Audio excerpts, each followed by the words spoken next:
Então, gente, boa noite.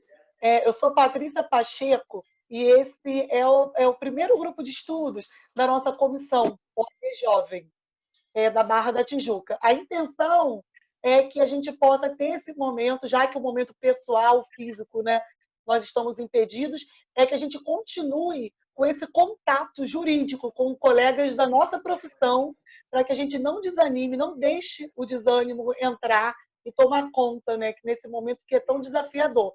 Então, a gente vai ter um grupo de estudo toda semana, toda quinta-feira, às 18 horas, sempre com um tema diferente.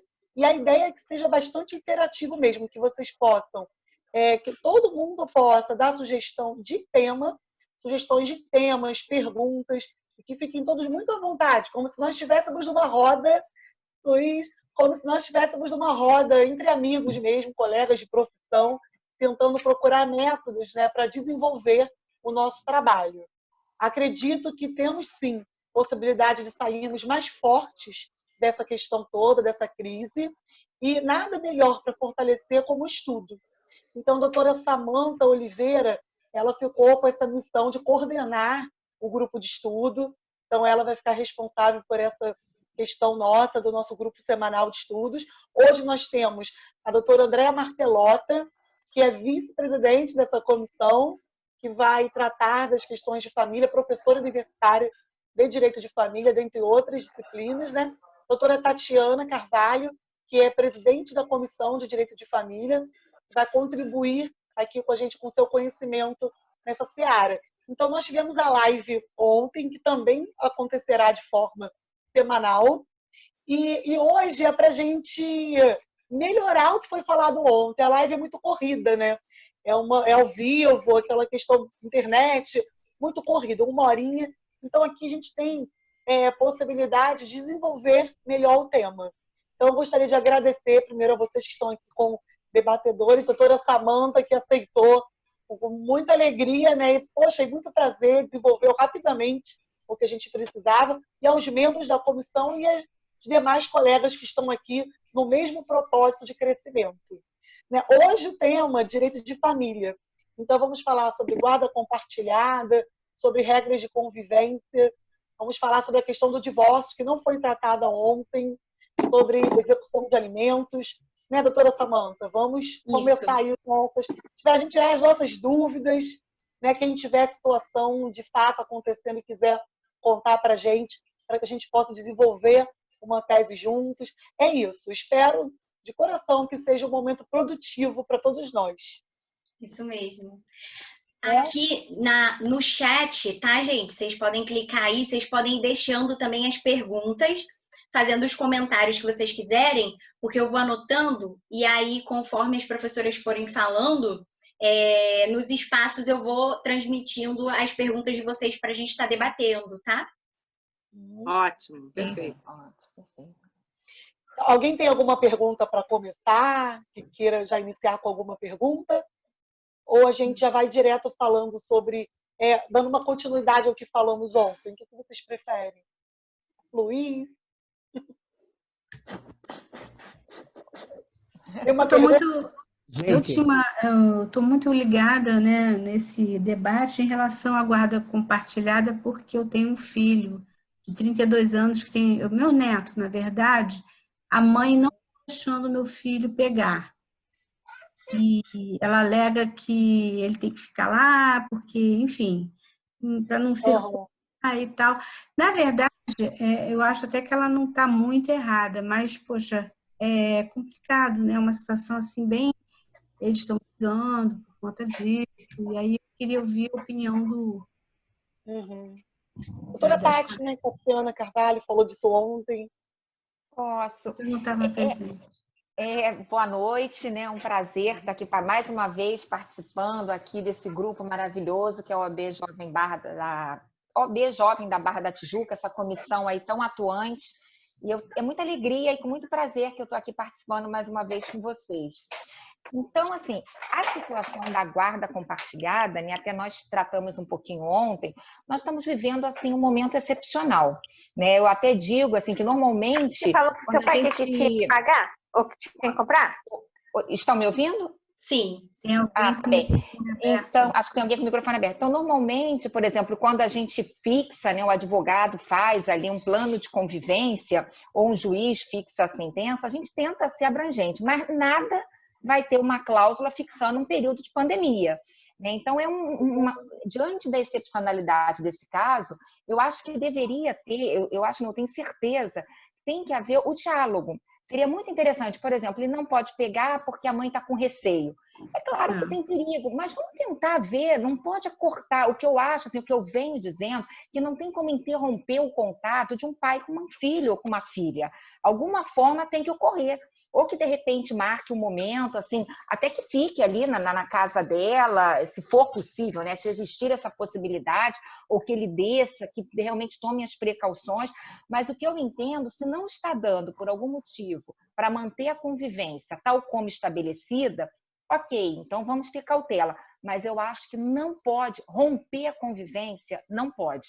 Eu acho que tem que tentar, um lado tem que ceder com as cautelas devidas, mas eu acho que tem que ajustar alguma forma de contato. Não pode suprir esse contato. Isso não pode existir. Entendeu? Ele não consegue ver de forma alguma? Não, ele está tentando indo lá na casa da mãe, né? Onde o filho fica. E sempre que ele pode, ele brinca lá uma hora, 2 horas, entendeu? Mas assim, não é uma coisa assim muito tranquila, é meio forçada. Ele está exigindo essa participação, porque até a mídia tem falado muito que é para quem não fica com a criança não pegar e dar um tempo e coisa e tal, mas isso é por quanto tempo, entendeu? Exatamente. É isso que ele tem questionado. Poxa, eu estou mais quase um mês, sei lá, sem ver meu filho, e aí ele teve lá recentemente, mas assim, é tudo assim, dosado, entendeu? É igual uma visita de médico, né? Fica um pouco, brinca e vai embora. E não era assim que a criança o via. Ele estava sempre pegando fim de semana, durante a semana, quando podia, também pegava. Não existe entre eles uma. Não foram a juízo para decidir nada. É uma coisa muito Entendi. combinada. Então, eles estava funcionando numa boa. Ela trabalha com aviação, então, quer dizer, agora, como ela não está trabalhando em função desse problema, ela está em casa e ela não quer deixar ele pegar, entendeu? Entendi. Não sei com quem ele está andando, aí começa essas historinhas que geram uma Mas série ele de... está cumprindo a quarentena? Porque também tem essa questão, né? Se os dois estão em casa, cumprindo de forma Ele regular não a está, quarentena, não. Eu vou ser não bem está sincera. cumprindo? Não, meu filho não está cumprindo. Mas ele é serviço essencial? Não, Não. ele é maluco. Doido da Isso é vida. Porque tem interessante, essas interessante. questões, né? Em questão de até uma confusão à criança. É porque, no caso da guarda compartilhada, pela conversa de ontem, por tudo que eu tenho também lido, não tem como procurar justiça agora para uma questão de guarda compartilhada. Porque seria, não é um objeto para um plantão judiciário, não é? Ou é? Eu acho que não. Eu acho que seria realmente, como a doutora Tatiana falou, uma questão de diálogo, bom senso, porque como Eu procurar acho, e pelo menos assim, pelo que eu estou vendo, de repente, se ele também não está cumprindo esse período aí de isolamento, também eu acho que ele pegar, pode também, a criança vai ficar vulnerável aí, porque ele também está isolado.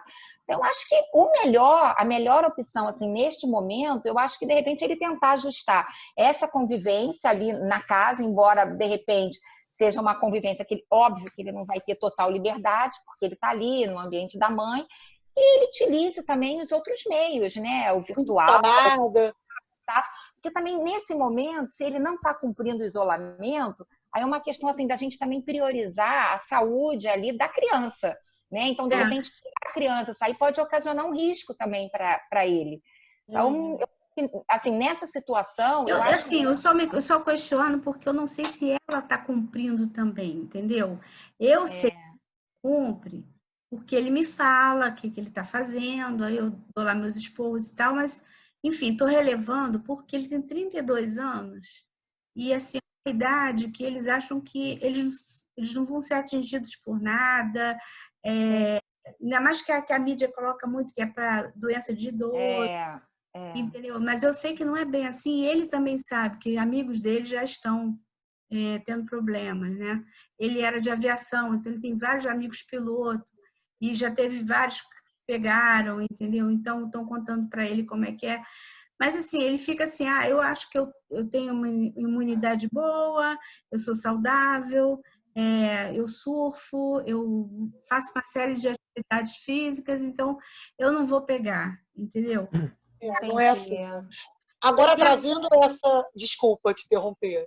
Pode falar.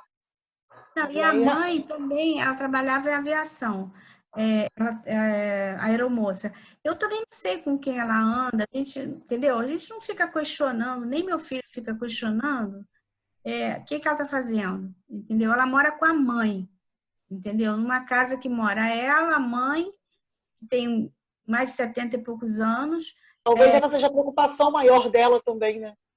De deixar o a mãe vulnerável. Com um irmão também de 50 e poucos. É uma casa muito movimentada, entendeu? E aí a gente fica também naquele questionamento. Ele fala para mim, pô, mas eu também não sei o que ela está fazendo, entendeu? E aí ela me proíbe. Então, assim, ele está conseguindo ver, né? Mas ficou bem coisa de 1 mês e pouco sem ter contato. Agora, trazendo essa situação para... desculpa, a Thelma que estava falando. Agora, trazendo essa situação para nós advogados, na forma de um cliente vindo com esse questionamento, também é importante a gente ponderar que a situação veio atingindo a todos. Nada está sendo como antes. Então, é importante explicar, até para viabilizar um acordo, né? Trazendo a questão dela para o nosso trabalho. Olha, nada que esquece antes da pandemia e o pós-pandemia. Hoje é tudo diferente. Então, assim, o que estava sendo cumprido precisa de adequações. Né? Desculpa. É que eu queria fazer uma pergunta. Quer dizer, tudo que está sendo dito aí, claro que é isso, é consenso, nós estamos vivendo um momento de exceção.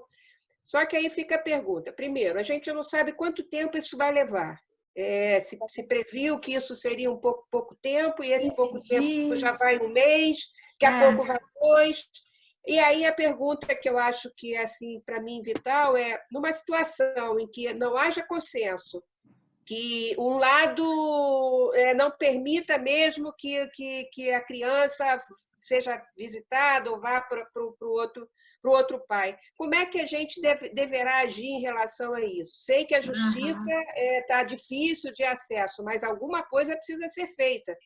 E aí, como é que a gente atua em relação a isso? Aí não tem jeito. Aí tem que... Quer falar, Andréia? Que abriu... Pode falar. Só uma palhinha.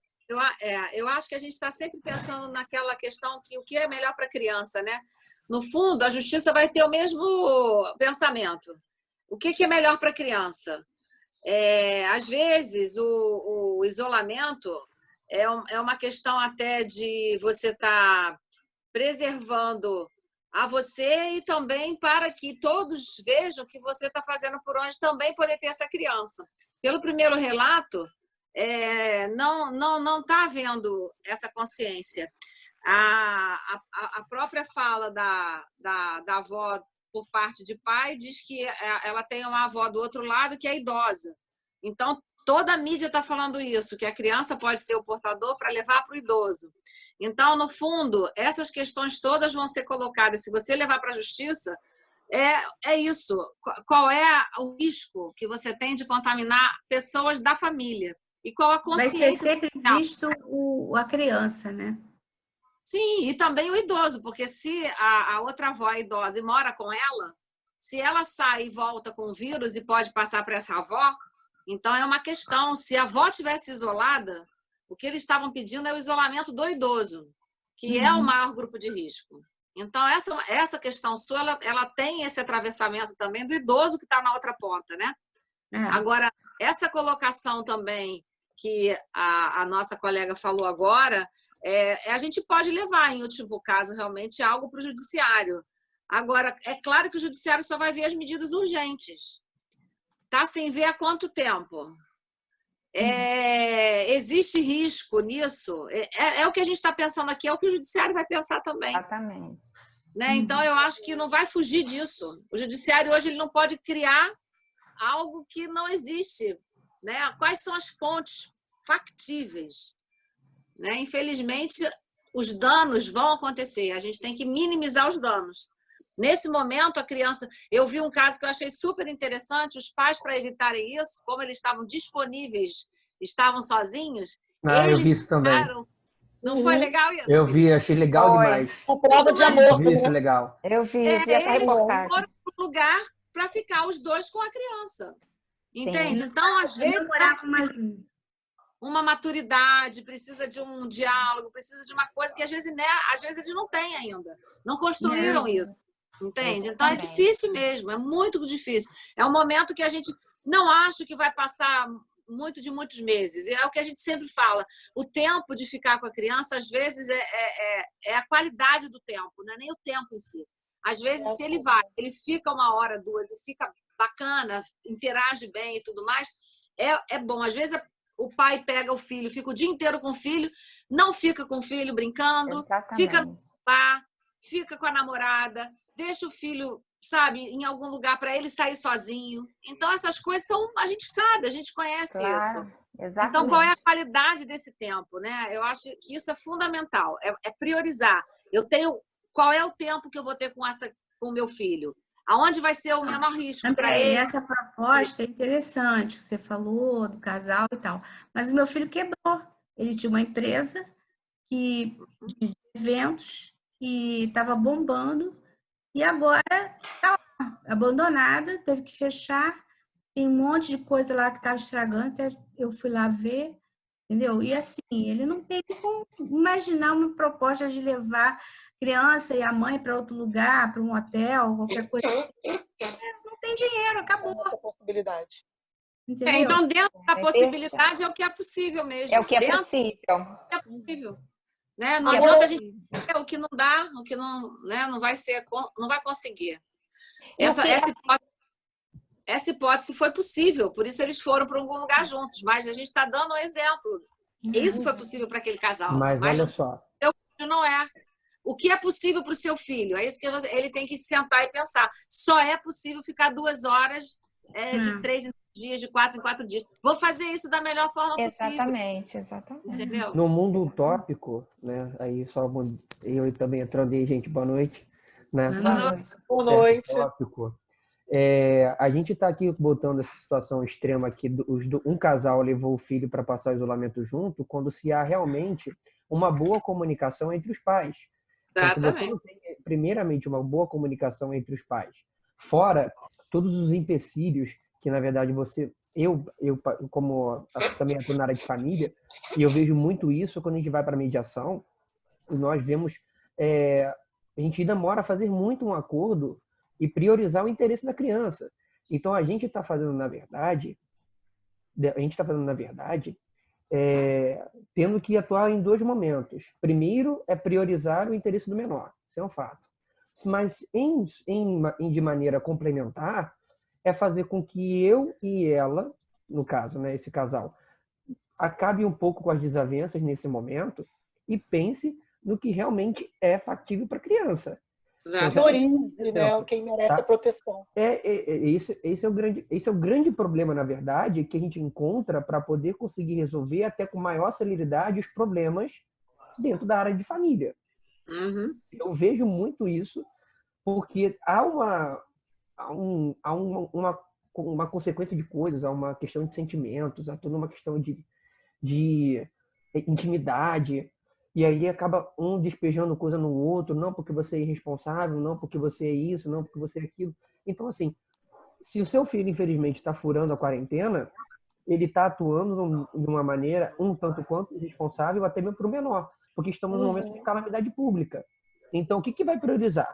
O interesse público ou vai interessar o interesse da criança? Porque agora a gente tem que precaver. Ninguém tá na rua, a gente não pode estar na rua, quer dizer, tem gente que está na rua por serviço social, quem pode ficar em casa fica, mas a gente tem que ter noção de que a criança e o idoso são pessoas que estão mais suscetíveis a qualquer tipo de lesão enquanto doença do que nós que já estamos com melhor formação, de 20, 40, 30, 40, 50 anos. Eu vejo muito nesse nível. Agora, e assim, só para até um conselho também que eu te dou é o seguinte: assim que passar isso tudo, né, eu acho que vale a pena também ele fixar também essa forma de convivência dele. Eu não sei se ele tem pensão alimentícia, porque seria interessante, porque é isso que até a André falou, o momento agora já é um momento muito difícil para um plantão. E eu acho assim que toda essa questão da convivência, eu acho que valeria a pena, quando passar isso tudo, ele de alguma forma ele tentar fixar. Isso pode ser até através de um acordo, vai levar para uma homologação, para ele ter essa regra dele de convivência ajustada também, né? Agora, puxando esse gancho até da pergunta da Thelma, quando não há diálogo e consenso, como se tem que agir junto à justiça?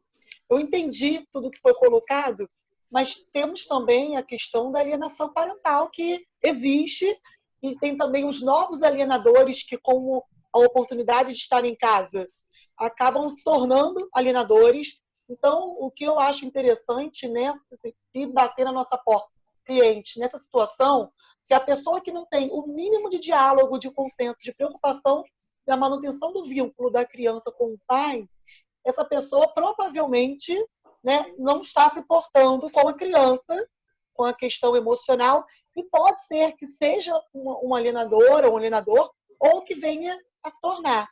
Então, também eu considero importante construir provas nesse momento, se for o caso de uma declaratória de alienação parental futura, porque eu acredito que pode Eu existir. acredito que vai ter problema, porque ele não vai ter dinheiro para dar mais para nada, entendeu? Não vai poder ajudar mais em escola. Enquanto essa situação, ele está tentando, mediante o governo, ver se consegue algum empréstimo, e aí ele falou que com menos de 200 mil ele não consegue recomeçar, entendeu? Aí é outra questão que muitas pessoas vão passar, infelizmente, na seara empresarial. Né? Ele não tem nem na onde, ele não sabe se ele reabrindo, é uma empresa que vive de eventos, vive de gente junto, gente próxima, dançando, brincando, entendeu? Talvez realmente seja o momento de fazer a questão que a doutora Tatiana levantou, porque na nova condição dele, ver como não teve uma sentença antes, como não tinha nenhum acordo antes, iniciar de uma forma atual, né? Ele faria uma oferta de alimentos. Dentro do equilíbrio, uma coisa muito alimentos, né? E a questão de guarda compartilhada, regras de convivência, alguém tem mais alguma pergunta nesse sentido? Eu acho que a guarda compartilhada é muito mais a questão do diálogo, né? Acima de tudo. Agora, essa questão da alienação parental, vocês acham que de fato possa realmente ser um momento propício a desencadear situações de alienação parental? Deixa eu só dar uma pausa aqui.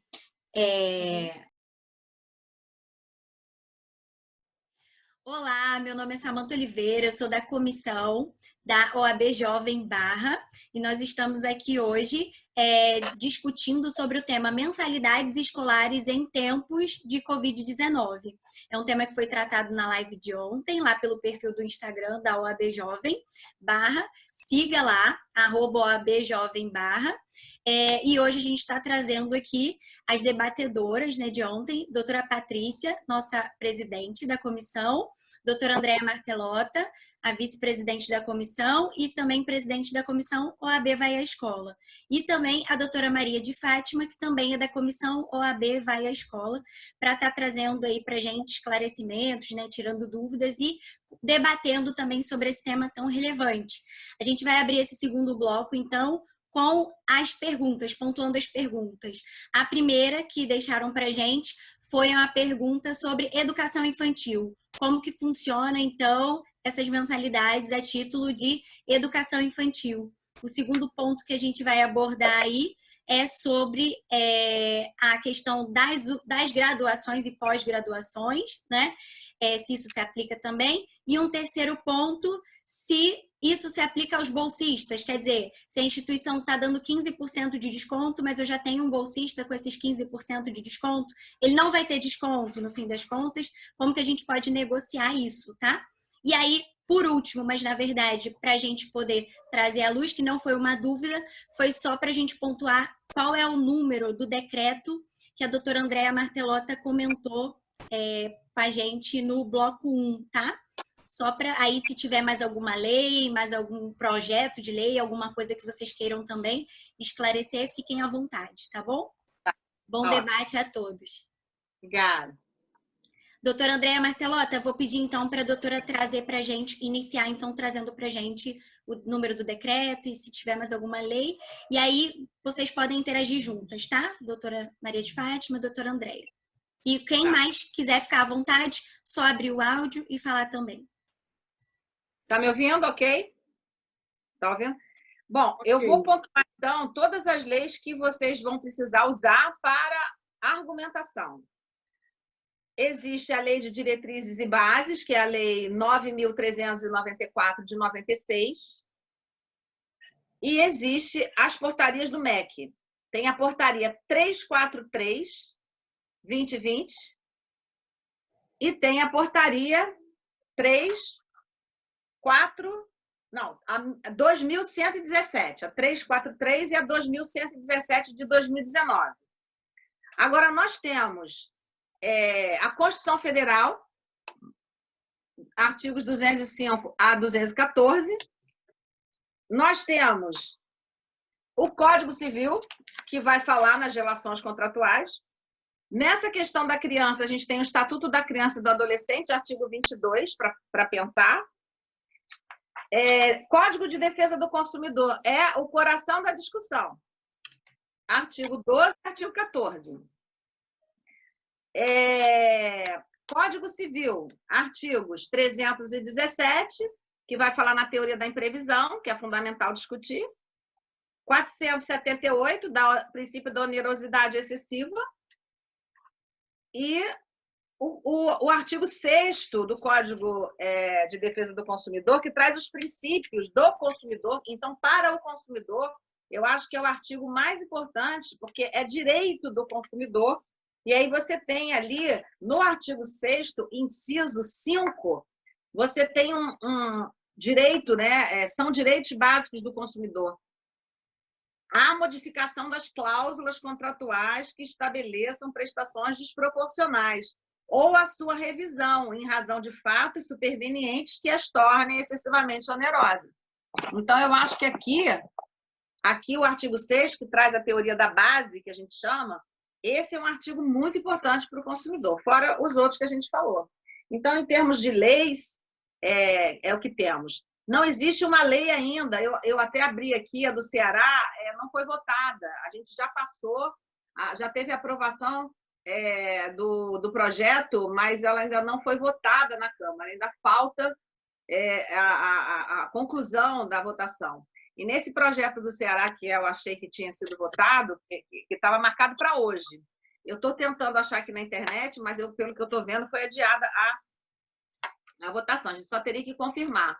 E esse projeto de lei que estaria passando pela primeira, porque a gente tem vários projetos no Rio que ainda também não foram votados 100%, ainda está tramitando. Esse eu achei interessante porque ele divide os percentuais nas categorias dos ensinos. Então, ele fala de 15% a 30% para a educação infantil, 17,5% para ensino fundamental, 15% para o ensino médio, 20% para as instituições de ensino superior, com atuação em cursos presenciais, e 15% para os semipresenciais, e 17,5% para as instituições de ensino profissional. Então, essa lei é uma lei que ela trata dos segmentos com percentuais diferentes, que é justo, porque cada um tem uma demanda diferente. E aí a gente tem no Rio, tramitando, os nossos projetos variam os percentuais de 15% a 50%, até mais do que o do Ceará. E a gente teria os projetos ainda tramitando, né? O 1079, 119, 1108. Se você abrir na internet, tem um monte de projetos. Vários estados, entendeu? Vários estados estão fazendo projetos. E a gente não tem nenhum ainda que está concluído, está tramitando, entendeu? Então, em termos de lei, são isso. Agora, a gente precisa debater, né? Argumentos a favor e argumentos contra, que é o nosso grande mistério, né? O mistério do advogado está sempre trabalhando com a argumentação. Qual é a argumentação do autor, qual é a argumentação do réu. A gente não está querendo levar para a justiça, mas se precisar, é para lá que vamos. E já temos o tal leading case do Colégio Santo Agostinho, que deu 30%. Tá? Então, não sei se era mais ou menos isso que vocês queriam para abrir, para a gente dar sequência. E no caso do Santo Agostinho, uma observação. Depois da decisão do desconto de 30%, o Santo Agostinho forneceu para todos os alunos 15%. Né? E embora tenha vários projetos de lei, até uma observação que a doutora Andréia fez ontem na live, é sobre a necessidade particular, individual de análise de cada caso. A doutora Fátima também falou sobre isso, de você se apresentar a planilha de gastos da escola, mostrar o que aumentou, o que diminuiu, que é muito complicado usar um projeto de lei, né, uma lei, para impor que o desconto deva ser X.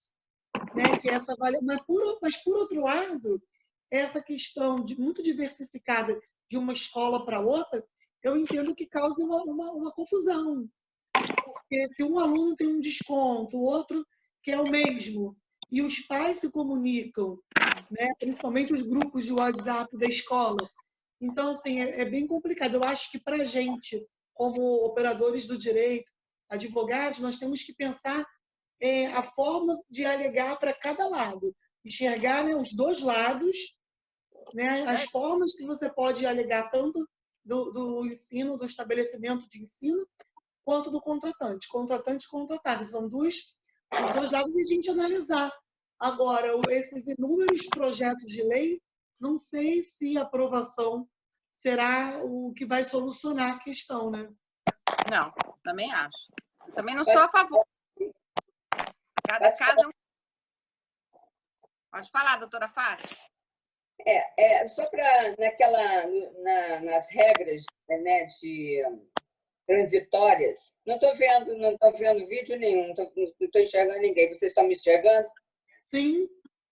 Sim. Agora quero ver alguém. Com essa solidão aqui, eu preciso vê-las. Não é para ouvi-las.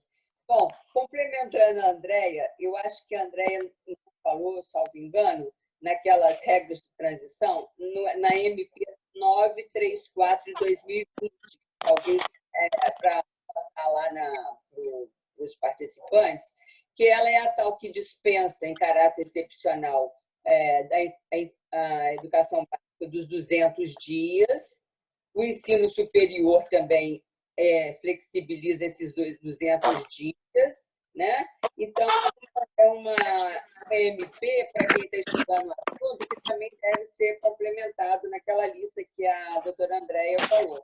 Né? Com relação a essa questão aí do desconto, eu ratifico, né, que é o seguinte, não tem lei ainda nenhuma aprovada. E a gente tem que trabalhar com soluções, os advogados e as partes, trabalhar com soluções existentes.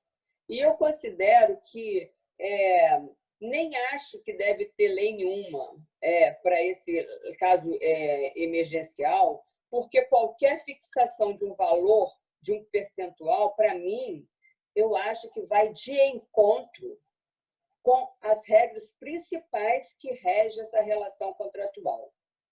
Uma é que o que fundamenta essa alteração, a rescisão de um contrato, que é um contrato, a prestação de serviço educacional, existe duas partes contratantes, o contratante e o contratado. Então, existe um contrato, existe uma fixação de um valor. Né? Então, para que haja, é um ato jurídico perfeito, para que haja uma alteração, uma rescisão ou uma alteração desse ato jurídico perfeito, existem fundamentos legais, que é o fato superveniente, imprevisível, que não dependeu da vontade das partes, e o segundo pressuposto, né, é justamente o desequilíbrio das prestações. Esses são os pressupostos que autorizam uma alteração desse ato jurídico perfeito, contrato inicial, dessa prestação de serviço. Certo? Partindo disso aí, eu considero que pode, né? Considero não, que o próprio o Código de Defesa do Consumidor, no artigo 6º, inciso 5º, e o Código Civil, no artigo 117, autoriza essa revisão do valor da mensalidade, né? Dessa prestação aí do pagamento, mas para que se haja o reequilíbrio das partes, das obrigações, eu penso que tem que ser justamente aplicando uma lei vigente que, em matéria de educação, regula a formação do custo do ensino, que é justamente antes de se formalizar esse contrato, a escola, cada escola dá o seu preço, põe o seu custo, porque depende do material, do custo dos professores, do ambiente da escola. Cada escola, você tem por exemplo, o mesmo ano de ensino, em cada colégio particular cobrando um valor. E quem contratou aceitou porque está vendo o que aquele colégio está oferecendo. Então, é uma relação que você contrata aquelas coisas que o colégio está oferecendo, independente de ser aquele nível de ensino, né? Por isso são as variedades. Existe uma liberdade entre as partes. O colégio cobra isso e, se eu quiser, como aluno, eu contrato esse colégio para outro. Então, tem que se analisar essa situação de cada colégio. Não dá para ser uma coisa... Porque, por exemplo, tem instituições de ensino que nesse custo não está previsto lucro. Outros estão previsto lucro. Mas eu, contratante, eu aceitei aquele preço inicial. Isso, para mim, tem que ser colocado, não tem como desconsiderar esse reequilíbrio justo, se procurar esse reequilíbrio justo. E na educação, eu sei que nessa pandemia várias relações contratuais estão sendo abaladas, né? Mas na questão de educação, existe essa lei 9.870 de 1999, anotem aí, 9.870 de 1999, que vocês vão ver que ela dispõe sobre o valor total das anuidades escolares. É uma lei federal. É uma lei federal. Inclusive, ela tem, por exemplo, o artigo 7º, que também é uma questão que, né, pode ser um fundamento aí para quem vai defender a escola, a instituição de ensino. A gente tem que dar fundamento para os dois lados, né? É o artigo 7º dessa lei que fala, esse artigo 7, que são os legitimados para entrar com ação de revisão desse custo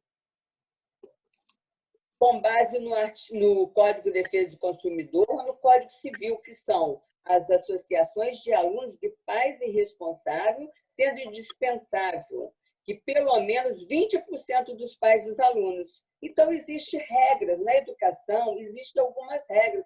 Eu penso que não pode ser uma coisa aleatória. E também não pode vir uma lei agora e falar assim, olha, para o colégio, você tem que dar 20, 30, unânime para todas as escolas daquele nível de ensino. Penso e repito, a relação contratual é particular, é um ato jurídico perfeito e as partes convencionaram o que será fornecido pelo fornecedor do ensino e o consumidor se comprometeu a pagar aquilo. Por isso que não pode deixar de pagar. O que se pode fazer é um reequilíbrio dessas prestações autorizadas por lei, pelo Código de Defesa do Consumidor, artigo 6º, inciso 5º, principalmente, e artigo 317 do Código Civil. Certo? Agora, outra coisa também que eu ia falar, que eu não estou lembrando o artigo certo, mas tem um artigo dessa lei 9, vê também que é o tal fim da quem defende a escola, que a inadimplência do aluno, mesmo que o aluno fique inadimplente durante o ano letivo, a escola não pode deixar de impedi-lo de fazer prova, de cursar. Ela só pode negar a matrícula e dispensar depois que terminar esse ano letivo, porque educação é um direito social, constitucional, não é uma relação qualquer de consumo. Ela é protegida pela Constituição, é um direito porque é dever do Estado, é um direito que é constitucionalmente dever do Estado, principalmente para aquele ensino básico, de fato, a ensino médio, esse é obrigatório. E quando as instituições particulares, elas têm autorização para desempenhar esse serviço que é de natureza pública, né? Então, eles têm regras. Na educação existem regras, não pode ser essa coisa aleatória. Então, eu acho que essa lei deve ser analisada pelos advogados, tanto para a defesa de alunos, como para a defesa de instituições de ensino, porque ela é uma base. Inclusive, achei muito, eu li muito sobre essa matéria, mas eu não vi muitas referências a essa lei nesses assuntos. Só vi tratando dessa lei muito bom, que é justamente a sugestão do PROCON Minas Gerais, de Minas Gerais. Embora eles façam uma sugestão que as escolas devem oferecer 29,9% de desconto, mas eles se reportam a esses custos com base na Lei 9.870 de 1999. Então, essa lei tem que ser considerada nisso. E eu penso isso, que nessa negociação, como já foi dita no primeiro bloco, que a sugestão dos PROCONs, que a sugestão, inclusive, do Conselho Nacional de Justiça, na Resolução 125, que se partir para soluções desses conflitos fora da esfera judicial, para esses métodos consensuais. Isso é a melhor forma para essa situação, porque eu quero mostrar também que pode ser usado nas fundamentações tanto dos advogados, tanto na negociação como nas ações judiciais, de um lado e do outro, que é o seguinte: a natureza dessa prestação de serviço educacional, ela tem um aspecto que é muito peculiar e que deve ser considerado na negociação, na decisão. Até quando os alunos pedem desconto e quando as escolas negam. Que esse serviço ele não vai se esgotar naquele ano letivo. O interesse do serviço, tanto da escola em prestá-lo, como do aluno em ter esse serviço, vai se prorrogar para o ano que vem, para o outro ano, entendeu? Então, a má solução desse conflito não é bom nem para um lado nem para o outro. Porque se os alunos usam do direito de rescindir o contrato, que também prevê a lei, que, embora não seja melhor para ambas as partes, exige essa possibilidade legal, mas ambas as partes vão sair prejudicadas, ambas as partes, né? E também nessa negociação, se ela não for bem feita, bem transparente, bem justa, bem equânime para ambas as partes, o aluno, ano que vem, pode não renovar a matrícula naquele curso. Entendeu? Então, eu penso isso, que os advogados têm que jogar, tanto com um lado quanto do outro, numa situação de resolução extrajudicial ou judicial, com critérios objetivos, de transparência, de solidariedade, com base legal e não achismo. Acho que vai ser um erro se qualquer lei der uma obrigação, até a decisão judicial. A decisão judicial ela poderia ser justa, por exemplo, essa do Santo Agostinho, que deu em tutela de emergência, né? Mas ela deu 30%. Agora, na hora que analisar esse mérito, de repente, a instituição pode provar que ela não tem como que o reequilíbrio dessa relação de consumo não pode ser com 30%. E essa tutela de emergência ela pode ser alterada. Entendeu? Então, quer dizer, eu acho que a buscar a transparência nessa situação é o melhor caminho. E aí, respondendo até uma pergunta aí de um participante sobre a educação infantil, a educação, graduação e pós-graduação, a pós-graduação todas elas entram na mesma situação, no meu entender. Porque todas essas foram um serviço educacional contratado, com regras que estão sendo discutida o equilíbrio das contraprestações. Inclusive, eu não sei se vocês vão concordar comigo, e eu li muito e eu vi que tem posições divergentes com relação aos alunos que já têm uma bolsa, que as escolas estão falando que não tem mais que dar bolsa. Ora, a bolsa já era uma situação prevista antes do desequilíbrio pela pandemia. Se ela tinha os requisitos para ter essa bolsa e a escola tinha condição de fornecer essa bolsa sem prejudicar o equilíbrio financeiro da escola, eu entendo que se houve uma pandemia e houve uma mudança da prestação desse serviço, se tiver que dar desconto para os demais alunos, tem que dar desconto para quem teve a bolsa também. Porque o desequilíbrio foi para qualquer situação. Agora, é o que eu estou falando.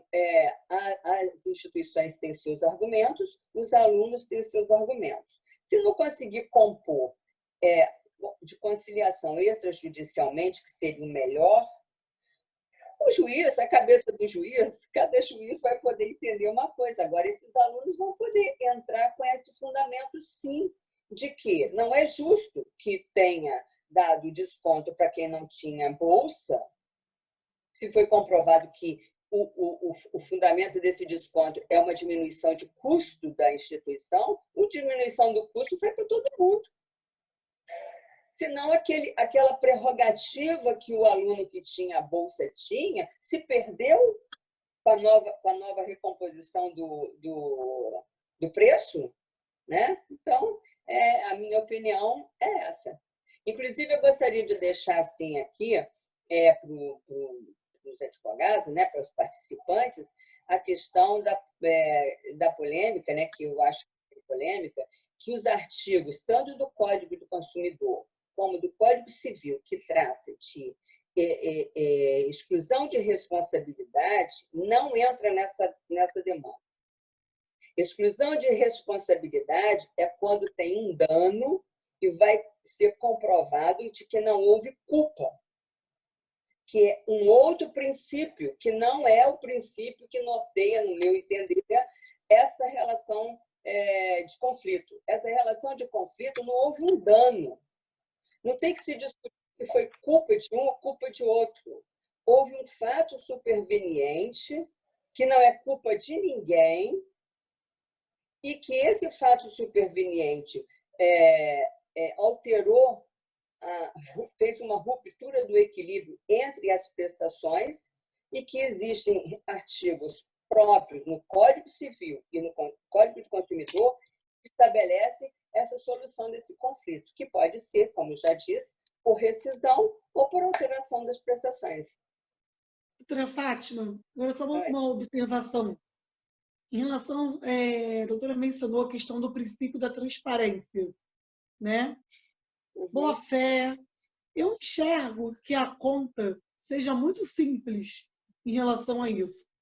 Por quê? Mês de fevereiro, enquanto ainda estávamos na plena normalidade, tem lá a folha de contas da escola. Enfim, folha de pagamento de professores e funcionários, concordo plenamente que não teve alteração, né? Continua pagando todo mundo normalmente. Consumo, os demais consumos está lá no mês de fevereiro, enquanto estava tudo funcionando plenamente. Fevereiro e março, né? Que as contas de março acho que até mais coerente, porque janeiro tem férias, então as contas pagas em março, referente ao mês anterior, acho que seja até mais claro. E no mês seguinte? Então, assim, a conta é muito clara, é muito fácil. Acho que vale também da boa vontade das escolas. Na verdade, ninguém quer perder. Então, no primeiro momento, algumas escolas já se manifestaram, não vamos fornecer descontos. Algumas têm se mantido nesse pensamento, até que venha, por força de lei, né, a obrigação de fornecer o desconto. Mas, até então, muitas escolas ainda estão imersas em relação a isso. Agora, voltando à questão da conta, eu já ouvi também que tem plataformas, escolas que investiram para plataformas ao vivo, para que tenha toda a manutenção normal, né, das aulas, mesmo professor, tudo idêntico, porém virtual, né, que isso teve um custo. E também tem outras escolas que aderiram, por exemplo, o Zoom, que muito mais em conta, né? Por exemplo, $15 por mês, você não tem limite de tempo.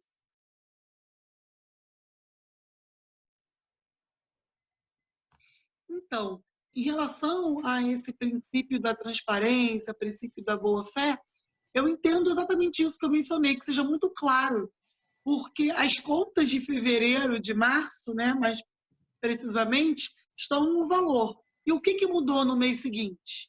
Né? O que mudou em relação a esse compromisso da escola de manter? Em folha de pagamento, como eu mencionei, nada mudou.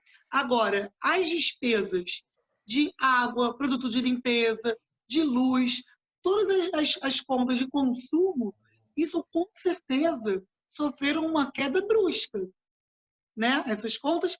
Então, por isso que eu acredito que seja, embora tenha colegas que divergem, na minha opinião, mas eu ainda acredito que um desconto, que nessa conta, que nessa matemática, ainda deva ter um desconto para o contratante.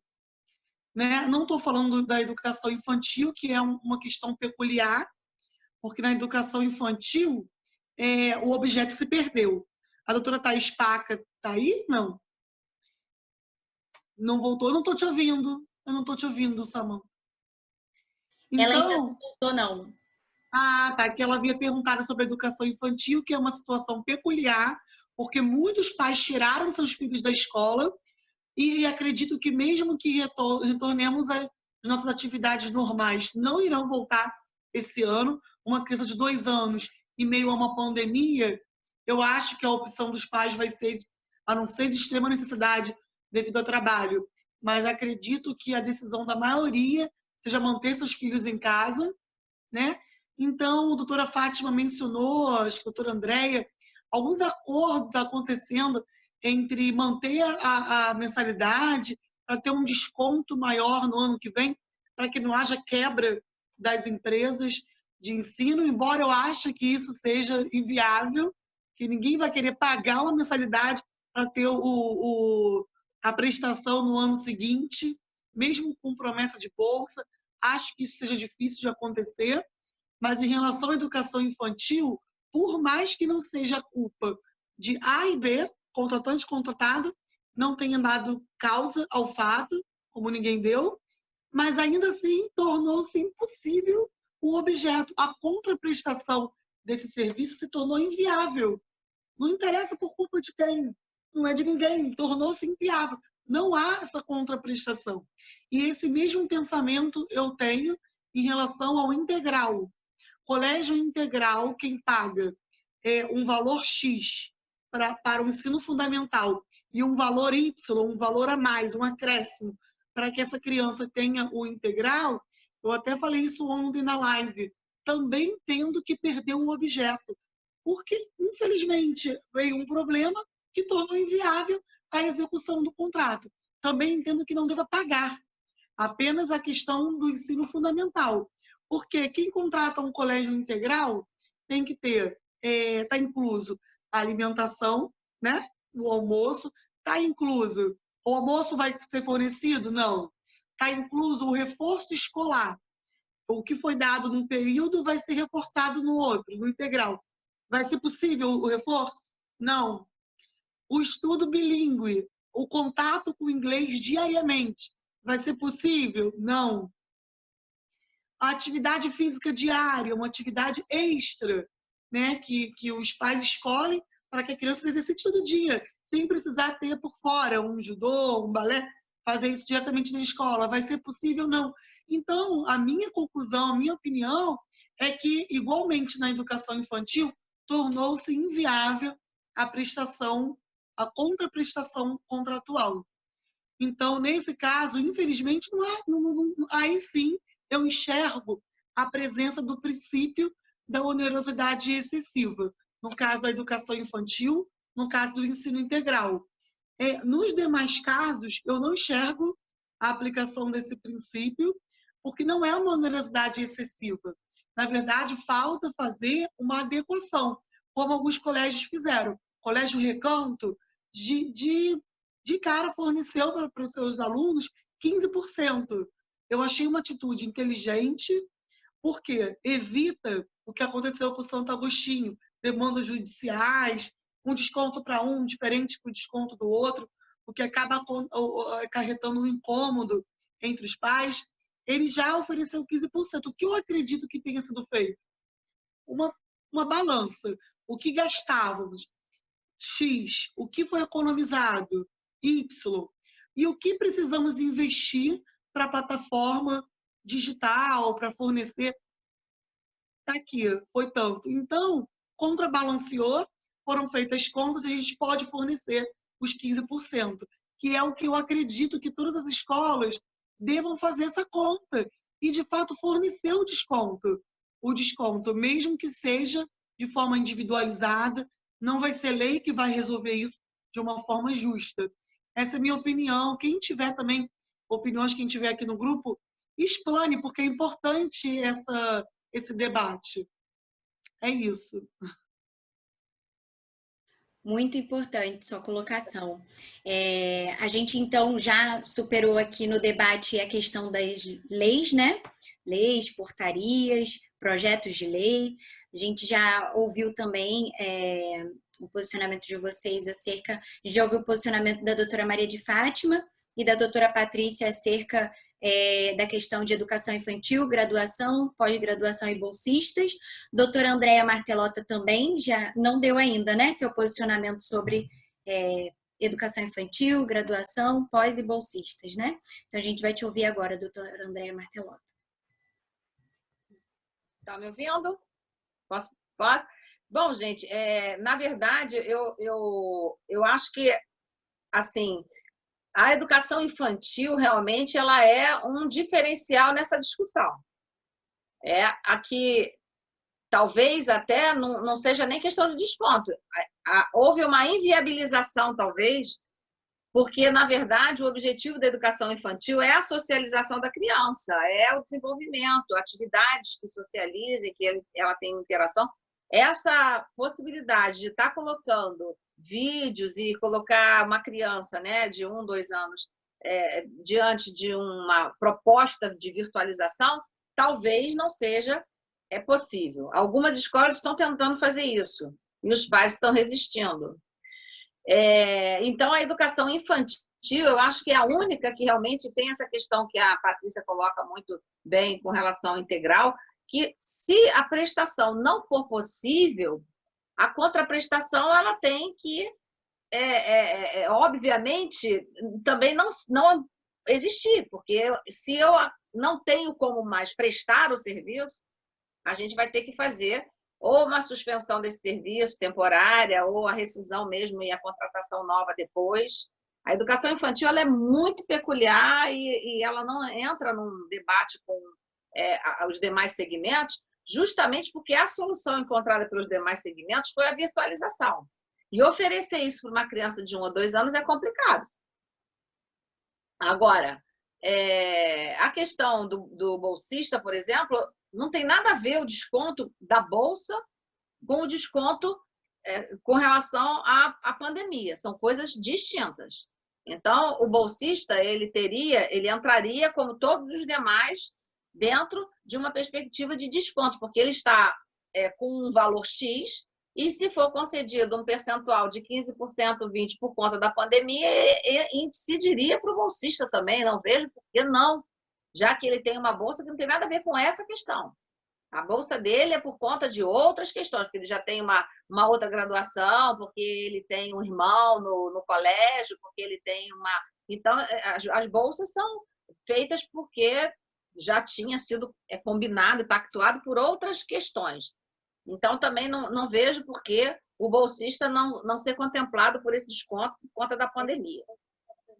Graduações e pós-graduações, elas são... Você viabilizou o trabalho. É viável virtualizar. São adultos, são pessoas que conseguem interagir. Agora, está sendo prestado e bem prestado, essa é uma questão. Porque se não estiver sendo bem prestado, como vocês falaram aí, algumas não estão atendendo, então você tem que rever esse contrato. Talvez tenha que rescindir mesmo, não sei. Agora, o que eu acho, que eu não sei se eu entendi muito bem o que a Fátima falou. A Fátima não está aí, né? Tô. Tá? Ah, não estava te vendo. Porque eu acho que tem que voltar um pouquinho à questão que a Fátima levantou da aplicação ou não do artigo 12 e 14 do CDC. Pelo que eu entendi, a sua posição é a inaplicabilidade desses artigos, é isso? Que você colocou? Porque eu estava aqui pensando, e eu acho que não é questão. Para esse conflito, que a causa do conflito é um fato superveniente e imprevisível, que não é um dano que o prestador do serviço causou, eu penso que não se aplica a esses artigos, porque esses artigos eles são de excludente de responsabilidade do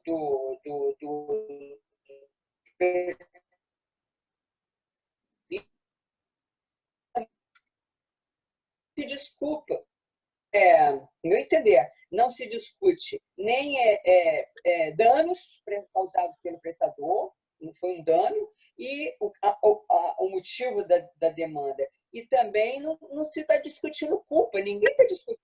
Então, na minha opinião, esses artigos não amparariam essa demanda.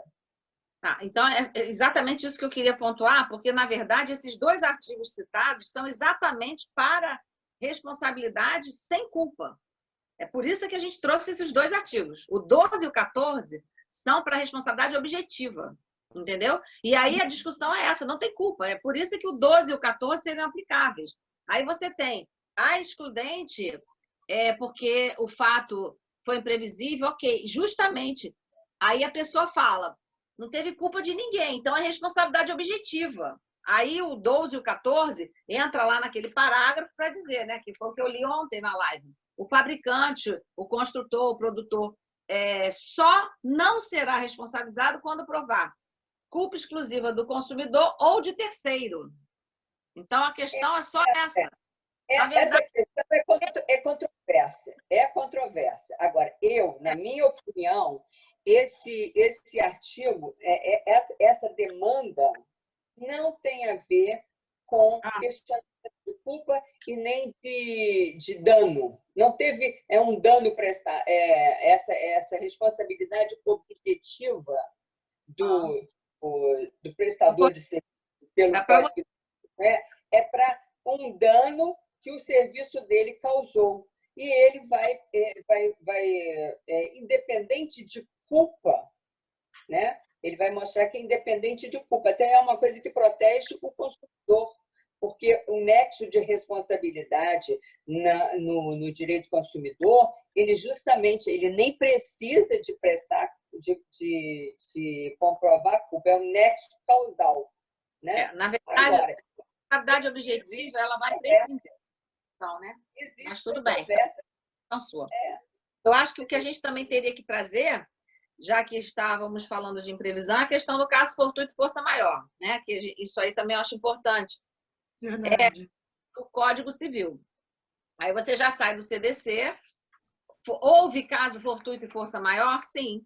Houve caso fortuito e força maior. Não, o CDC não fala, mas o Código Civil fala no artigo 393. Então, você afeta os dois lados da relação. Você tem o devedor não responde pelos prejuízos resultantes de caso fortuito ou força maior, se expressamente não houver se responsabilizado por ele. O caso fortuito ou de força maior verifica-se no fato necessário cujos efeitos não eram possíveis evitar ou impedir. Esse sim. Esse eu concordo. O outro, na verdade, é exatamente a questão de não se discutir a culpa. Né? O 14 é exatamente porque estamos diante de uma responsabilidade objetiva. Né? Então, ele é invocado. Mas é uma opinião sua, tudo bem, respeito. É controvertido, inclusive, entre os... A minha opinião é que os artigos que tratam de responsabilidade ou do com relação a dano causado pelo fornecedor do serviço ao consumidor, é isso. Na verdade, caso fortuito, sim. Não é questão do dano, é questão exatamente da responsabilidade objetiva por uma má prestação no serviço. A discussão é essa: o serviço não está sendo prestado como foi contratado. Então, é uma má prestação de serviço. Não estamos discutindo dano, estamos discutindo a qualidade do serviço. Né? Aí, essa passa por essa discussão se teria que ter culpa ou não. Então, se não tem culpa de ninguém, é responsabilidade objetiva, responde por ela, para poder, então, ele ter, da justiça, dizer, você tem que diminuir. Né? Bom, essa é uma questão. E lá no Código de Defesa do Consumidor tem a teoria da imprevisão, que você já tinha citado, e é um fato imprevisível. Quem poderia prever? Ninguém. Quando se contratou, você tinha um contrato com bases numa realidade, depois você teve outra. Então, a teoria da imprevisão também ela é um suporte para as duas partes. Então, na verdade, o CDC ele vai amparar por conta dessa história, é um contrato de adesão, estamos diante de uma discussão se realmente vai rever, vai diminuir. Ele traz a responsabilidade objetiva para o fornecedor por defeito relativo à prestação de serviço. O serviço está defeituoso, não é como foi contratado. Ok, mas não tem culpa de ninguém. Então, o artigo que a gente estaria invocando seria o 12 e o 14. E a teoria da onerosidade excessiva, que a Patrícia falou, a gente também vai utilizar para alguns casos se ficar muito oneroso mesmo. E aí é o que vocês estavam falando. De repente, os serviços não estão... a virtualização não está atendendo, que foi o que alguma pessoa perguntou aí da pós-graduação. Não está sendo oferecido a contento. Então, isso aí tem que ser discutido.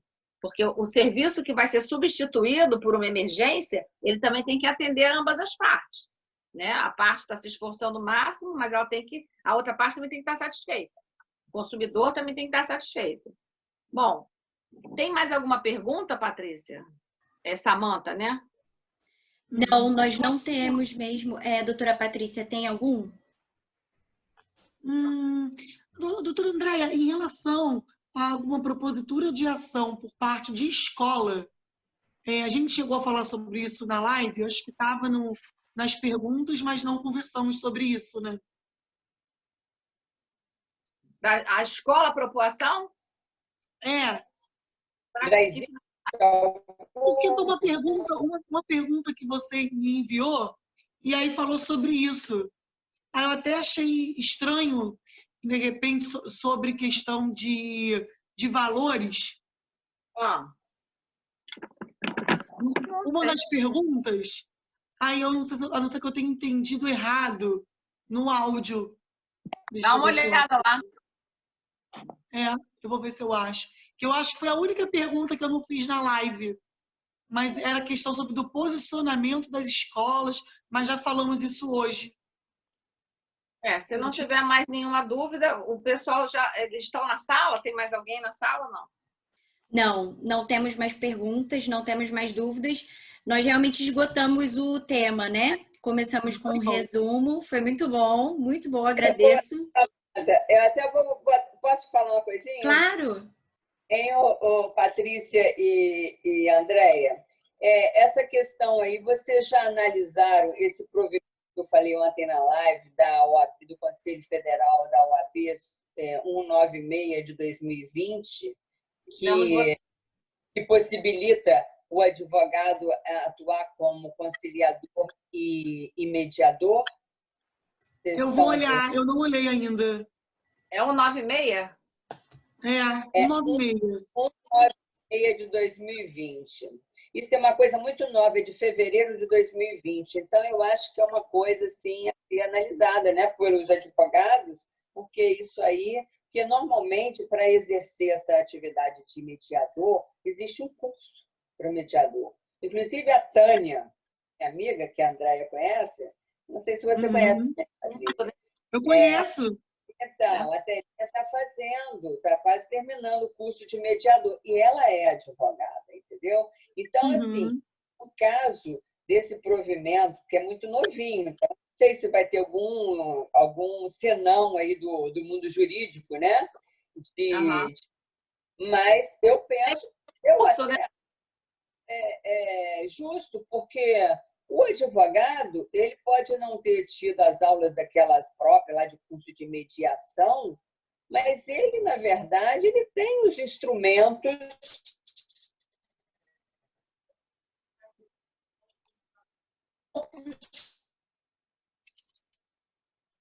esse caso de mensalidade, vai se discutir questões jurídicas. É diferente na família, por exemplo, quando é... Mas mesmo assim, pode-se trabalhar como mediador, entendeu? Então, isso aí é uma coisa que seria bom assim, vocês darem uma olhada, até para vocês utilizarem. Não, com certeza, eu vou olhar.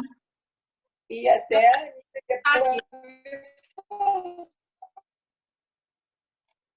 Tentando achar.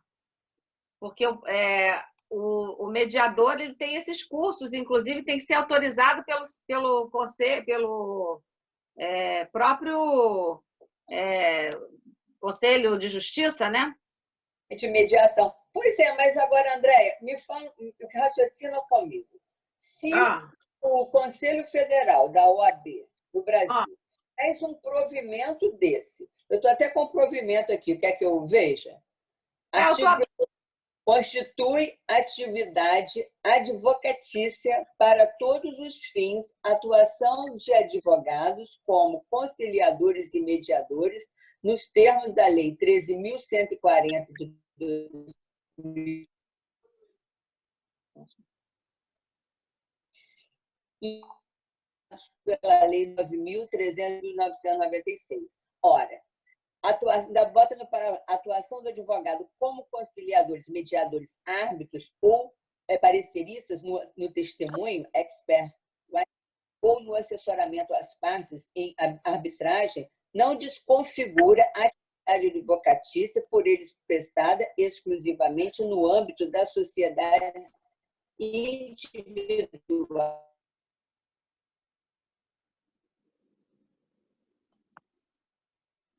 Como sócio. Parágrafo 2º. A remuneração pela prática da atividade referida no caput tem natureza de honorários advocatícios e pode ser recebida pelos advogados com pessoa física e pela sociedade das quais sejam sócios.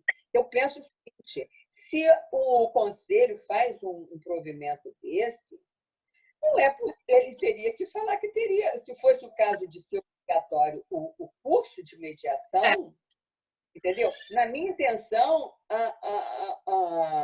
a intenção, né, a finalidade desse provimento é justamente caracterizar que a formação acadêmica, né, do advogado, no exercício da profissão, dispensaria o curso de mediação.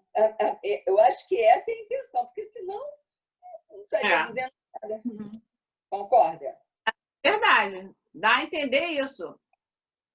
Agora, se isso aí vai ser contestado até para essas câmaras de mediação, para essas regras aí de mediação, se isso conflita com a SAL 3.140, se é ilegal, aí eu não sei se existe essa discussão, entendeu? Porque é muito novo. Mas, se isso não tiver nenhum óbvio, eu acho que, por exemplo, a Tânia, que está fazendo curso de mediação para ser mediadora, ela, como advogada, ela já poderia. Pelo provimento, mas é porque a própria lei de mediação fala no curso, né? Pois é, Andréia, mas, por exemplo, a lei de mediação, ela fala no curso, mas, por exemplo, é isso que eu estou falando. Vamos ver. Questionar, vocês, por exemplo, têm essa ligação aí com né, com os direitos e OAB, até questionar sobre a legalidade desse provimento. Tem função do mediador para o advogado sem precisar fazer o curso, né? Tá ali, pelo provimento, né? Se não for essa a intenção, perde o sentido desse provimento. Verdade, verdade. Perde o sentido desse provimento. Aí o provimento esvaziou de propósito. É verdade. Depois até vocês me falam sobre... Talvez. Porque eu não sei se já tem... Olha, muito bom. Em fevereiro, né, entrou a pandemia, eu acho que não deu nem tempo de se discutir legalidade, provimento, não. Né? Dia 19 de março, né? Sim, é fresquinho. Fresquinho. E é bom que vocês, né, estão lidando com os advogados e tal, que se isso realmente tem legalidade, é uma porta. Com certeza. Muito bom. Boa dica, doutora Fátima. Muito boa dica para a gente. Depois vocês me falem que não vai ter embarreiramento aí da turma de mediação questionando a legalidade do provimento. Isso é boa dica mesmo. Quando eu estou aqui, eu estou olhando para o computador, para lá é porque eu estou lendo o provimento. Eu li também. Pois é. Então, bacana, gente. Foi muito bom, muito bom. Muito obrigada. Obrigada a você. Obrigada mesmo, né? Muito bom. Com certeza. Muito e bom, aí vamos agora estudar, né? Eu anotei, a doutora Samantha colocou tudo que você mencionou, o que vocês mencionaram de leis, projetos de leis, os artigos. A doutora Samantha digitou aí rapidinho, aí ajudou, com certeza. E é isso, gente, né? Agora vai ter muita alteração ainda nessa relação, né? Porque se prorrogar muito essa suspensão, tudo vai ser, né, muito questionado ainda, né? Infelizmente, essa semana aí, agora para frente... Com o que tem no momento, né? Com o que tem no momento. Mas eu acho que vai ter outras alterações nessas regras. Que é muito complexo, né? E que tudo volte à normalidade, né, o mais rápido possível, para que nós voltemos às nossas salas de aula, né, voltemos à escola, voltar a encontrar com as crianças, né? Enfim. Verdade. E as escolas públicas, você sabe como está funcionando? Porque eu soube de uma mãe, que o filho estuda num colégio público, falou que eles enviaram links e ali não tem aula, nada de aula virtual, é apenas um link onde imprime, aí as mães têm que imprimir vários exercícios. E muitas não têm condições, né? Depois até corta, esse assunto não tem a ver, né, com o nosso tema, mas é só porque vem... Cada estado está fazendo a sua regulamentação. E cada escola também tentando. Eu, por exemplo, atendo a famílias carentes pela ONG, que eu faço acompanhamento familiar, e aí eu converso com elas, e eu converso sobre essa situação, entendeu? Então, assim, todas, de alguma forma, estão recebendo material, algumas é apostila, mas difícil, às vezes, elas não têm como, tem que ir em lan house, às vezes elas não têm dinheiro para imprimir. Exatamente. Entendeu? É muito complicado. Por exemplo, o Conselho Nacional de Educação, ele faz sugestões para as famílias, por exemplo, no ensino fundamental, que as famílias orientem os filhos e tal. Mas, olha, tem família que não tem condição acadêmica para fazer nenhuma ajuda às crianças. Então, é muito difícil que esse aproveitamento... Inclusive, nessa recomendação do Conselho Nacional de Educação, do dia 28/4/2020, que é no 20, fala, inclusive, que deve haver uma flexibilização, que já existia, né? na avaliação final, para que considere o conteúdo que foi possível dar, para que não haja muita resistência, né? Então, quer dizer, complicado. Muito bom o debate. Doutora Andréia Martelotta quer fazer suas considerações finais também? Queria agradecer a oportunidade. Queria dizer que realmente esse tema é um tema que ele ainda vai ter muitos desdobramentos, porque os projetos de lei em algum momento vão se transformar, né, em lei e a gente vai ter no meio do caminho aí algumas orientações também de lei que vai ser para além de discussões ainda de jurisprudência e tudo mais. E a gente, por enquanto, entender que o que está acontecendo, que não é só com os contratos escolares, que são com a locação, todos os contratos em que você tinha feito para se protrair no tempo, né, as relações de caráter continuativo, houve um acontecimento futuro incerto que pegou em pleno voo. E isso tem que ser revisado. E isso já é uma regra do direito como um todo, independente de ficar pontuando um artigo. Né? São relações jurídicas de caráter continuativo, sobreveio uma mudança. Isso, as revisões, né, de locação, revisões de alimentos, as ações revisionais, elas se pautam nessa premissa.